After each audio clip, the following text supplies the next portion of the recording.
Modern men are weak, not because the world made them that way, but because they chose comfort over strength. No one forced them to go soft. They surrendered willingly. And then they turned around and blamed society, blamed women, blamed their circumstances, instead of looking in the mirror and asking themselves, am I living like a warrior or just a walking corpse? You don't need more positive advice. You need the truth. And the truth is this: if you don't train resilience every single day, this world will crush you without hesitation. This video isn't for the fragile. It's for the ones ready to get up and harden the hell up, with 5 ancient Stoic techniques that are still brutally effective today. Sit up straight, take a deep breath, and watch until the end, because the most important part is at the end. If this is your first time visiting the channel, hit subscribe and like so you don't miss out on exciting upcoming content.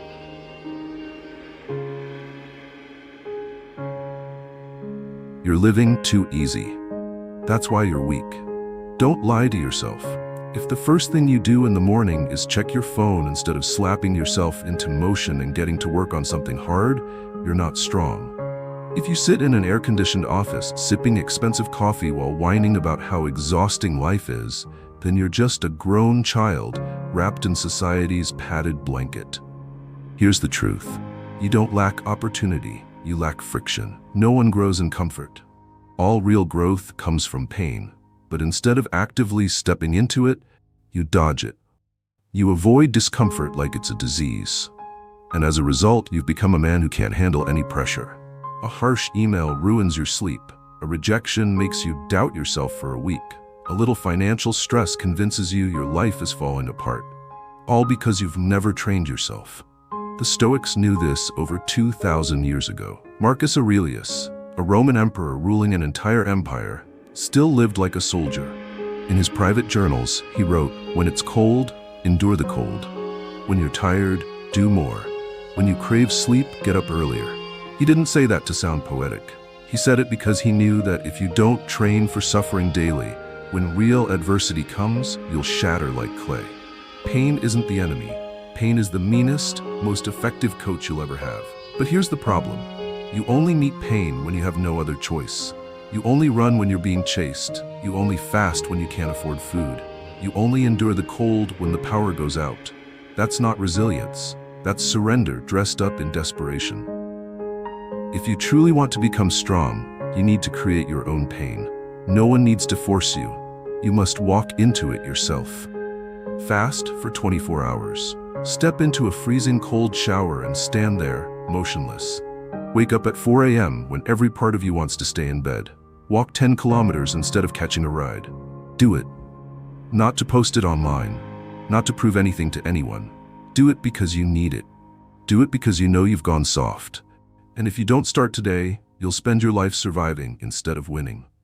Comfort is killing men slowly. It's making you passive, weak, easily offended, quick to quit, and constantly needing someone to understand you. But this world wasn't built to understand you. It was built to crush the weak and clear the path for the strong.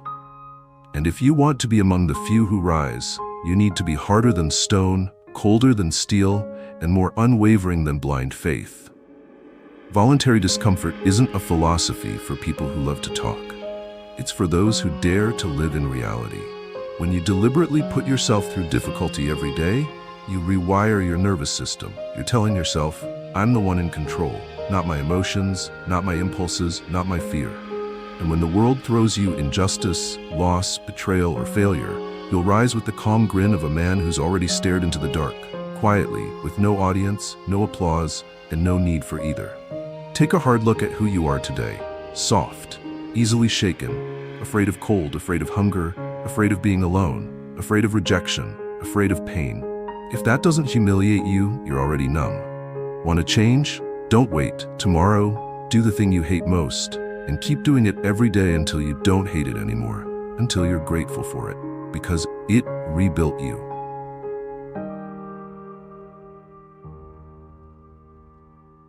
Most men live like they'll live forever. They talk about 5-year plans, 10-year visions, but they never prepare for the punch in the mouth that could come tomorrow. They act like everything will always be fine, and when life hits, they crumble like a child who's never taken a slap. Here's the truth. Life isn't fair, and it owes you beatdowns, not opportunities. The problem is you never trained your mind to take a hit. You fantasize about a perfect future, but never stare down the worst-case ending, and when it all falls apart, you call it unexpected.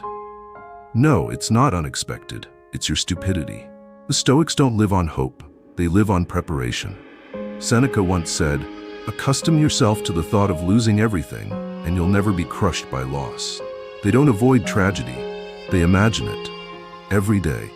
Not to drown in negativity, but to cut the cord of dependence on comfort. Close your eyes and imagine it.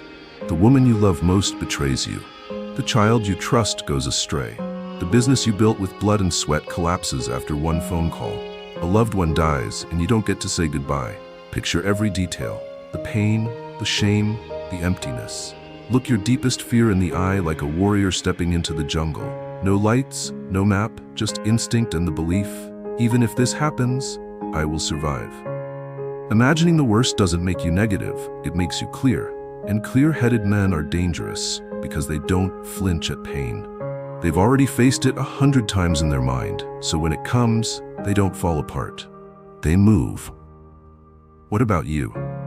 Do you dare to picture the day you lose your job?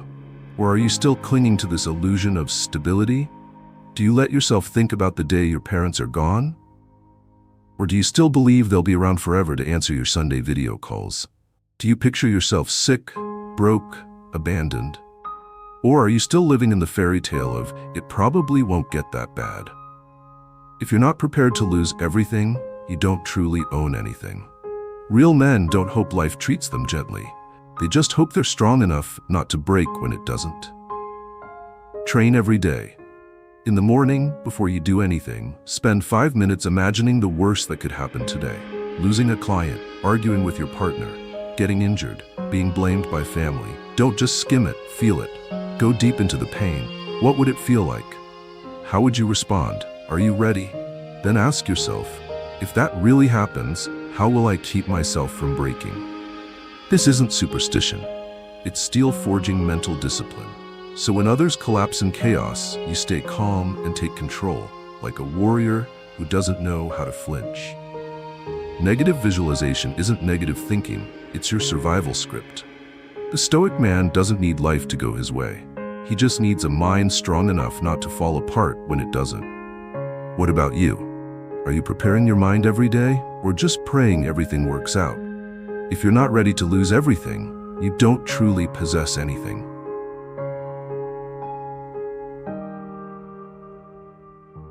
One of the harshest truths in life is this: there are countless things happening around you that you simply cannot do anything about, except accept them. But here's the paradox. It's your desperate need to control what's beyond your reach that turns your life into a mess of frustration, chaos, and despair. You can't control the weather, yet you get angry because it's raining. You can't control how others think, yet you spiral over a single criticism. You can't control the markets, yet you lose sleep watching red numbers. You can't control who leaves, who betrays you, or who loves or hates you, yet you let all those things dictate your peace of mind. Epictetus, a slave who became a philosopher, once said, "Some things are up to us, and some things are not." The difference between the wise and the foolish is that the fool wastes his life trying to control what cannot be controlled. Sounds simple, but in practice, you're still out there trying to bend the world to your will while neglecting the one thing you can control: yourself. You wake up in a foul mood because someone texted you coldly the night before. You check social media, see someone else succeeding, and suddenly your life feels meaningless. A stranger says something rude, and your whole afternoon goes down the drain. Just like that, you hand over the remote control of your inner state to anything or anyone that can shake you, even slightly. That's why you keep losing. Not because you lack skill, but because you waste your energy fighting battles you can't win. You're swinging at shadows. You're trying to fix the world while your own mind is falling apart. You whine that life is unfair when the first justice you need is to take back control over your thoughts and actions. You can't stop the storm, but you can build a house that holds. You can't change the woman who left you, but you can become the man she'll never forget. You can't silence the world's opinions, but you can live in a way that makes them irrelevant. Once you truly grasp the line between what's yours to command and what isn't, you set yourself free. Free from obsession, free from unrealistic expectations, free from useless emotional chaos. And that's the moment you begin to feel powerful. For real. The first test of a Stoic warrior is to ask in every situation, do I control this? If the answer is yes, act with everything you've got. If the answer is no, let go and redirect your focus. It's not hard to understand, but almost no one does it, because their ego is too inflated. They think they're the center of the universe. They believe they can please everyone, be adored by everyone, and win every battle until life knocks them flat. Be honest with yourself. Have you ever felt disappointed by how a meeting went, even though you couldn't control the other person's reaction? Have you ever felt angry because someone misunderstood you, even though you explained clearly? Have you ever exhausted yourself trying to change someone who didn't want to change? If any of that sounds familiar, and it does, consider it a wake-up call. Don't pray for the world to go easy on you. Pray that you get stronger. Don't hope the world becomes kinder, hope you become untouchable. Don't waste your energy begging for recognition. Use that energy to build something so valuable no one can ignore you. In every situation, you only have two options. Either you control it, or it controls you. And most of your fear, stress, and chaos come from choosing wrong. So from this moment on, live like a Stoic warrior. When someone insults you, ask, can I control their mouth? No, but I can control my response. When your plans fail, ask, can I control every variable? No, but I can control how I adapt. When life doesn't meet your expectations, don't complain. Act within your zone of power. That's where real freedom begins. Not when you control the world, but when you control yourself.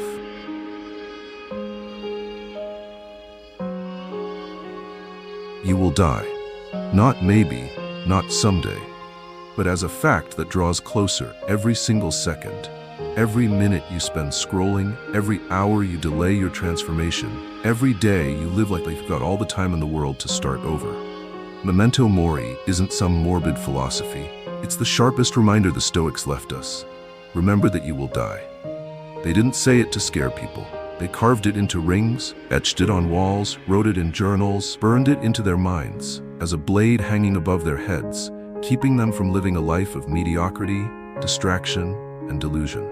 Look around you. How many people are living like they're going to live forever? They delay what truly matters. They wait until they're more stable. They waste years in pointless meetings, watching empty entertainment to kill loneliness, clinging to shallow relationships, and daydreaming about goals they'll never take action on. They know time is limited, yet live like it's infinite, until they realize they've traded everything for nothing. You will die. The person you love will die. Your parents will die. The opportunities you have right now won't exist next year. And if you're not living with that clarity, you'll drift like most people, numb, trapped in the illusion that there's always tomorrow. Memento Mori teaches you this: there is no perfect time. There's only now.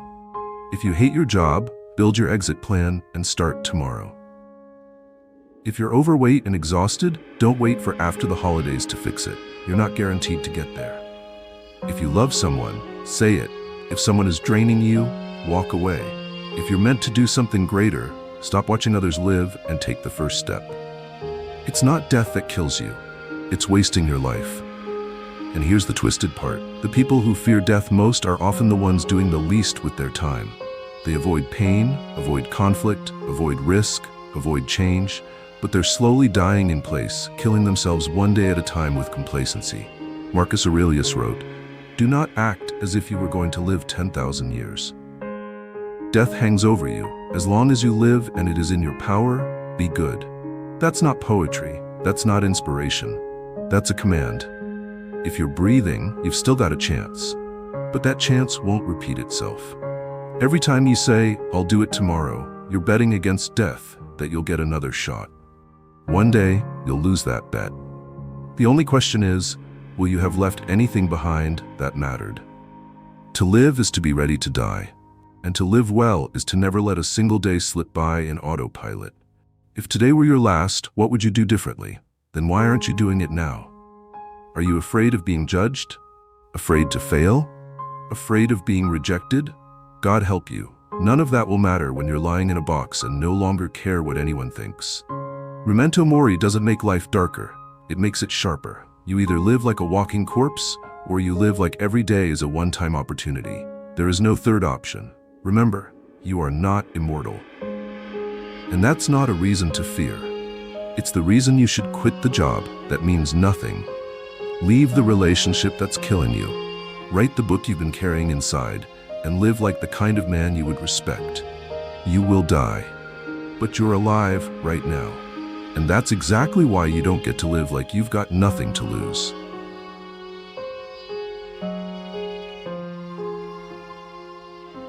If you only prepare for victory, you're writing the script for your own collapse. This is one of the biggest flaws in most men. They plan for success, but have zero preparation for failure.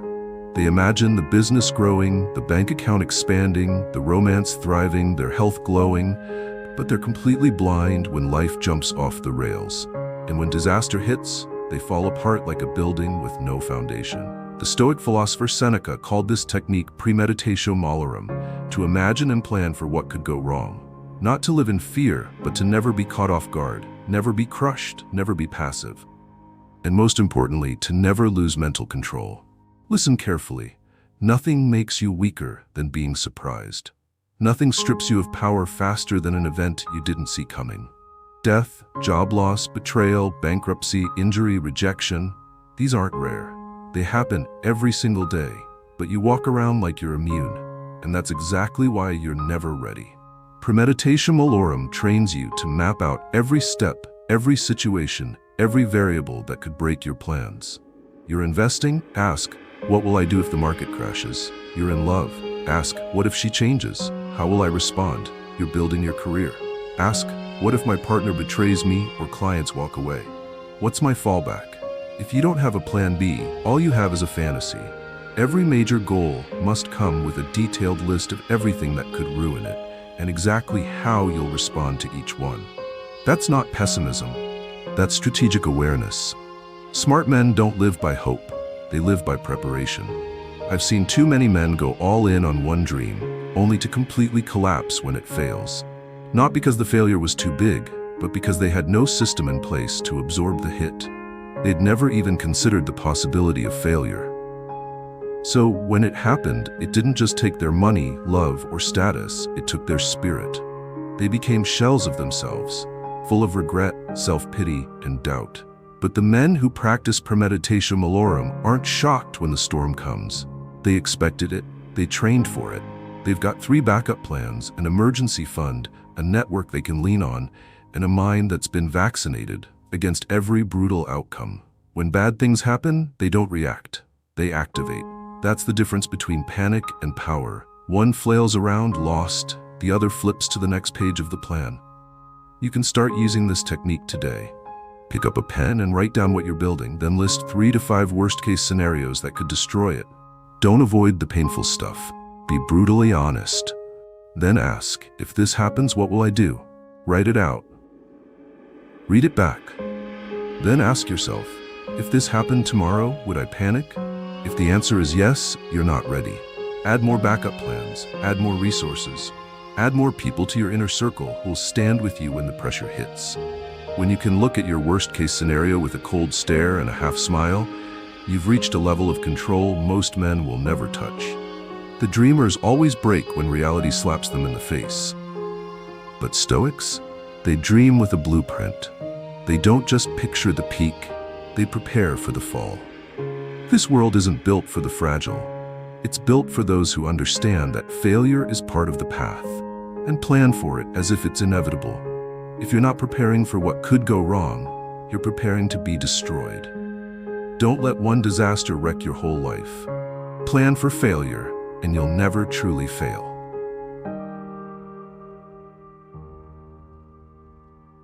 If you just nodded along and moved on after reading all this, you didn't get it. Stoicism isn't some intellectual flex. It's a way of life for those with the guts to stare their fears, their truth, and themselves in the face. No sugarcoating, no excuses. Life isn't gentle. It's cold, chaotic, and doesn't care who you are. But if you apply these 5 techniques seriously, voluntarily stepping into pain, visualizing the worst, focusing only on what you can control, remembering death is near, and planning for collapse, you won't just be different, you'll be dangerous. No more waiting for motivation, no more luck, no more living like a shadow. You'll move like someone who knows who they are, and no one, not even fate, can break that. You want real freedom? Freedom begins the moment you stop fearing anything. And to get there, you start now. No excuses, no delay, no backing down. Thank you for being here. If you found this video helpful, subscribe, turn on notifications, and like this video. Don't forget to leave a comment so we can spread positivity together.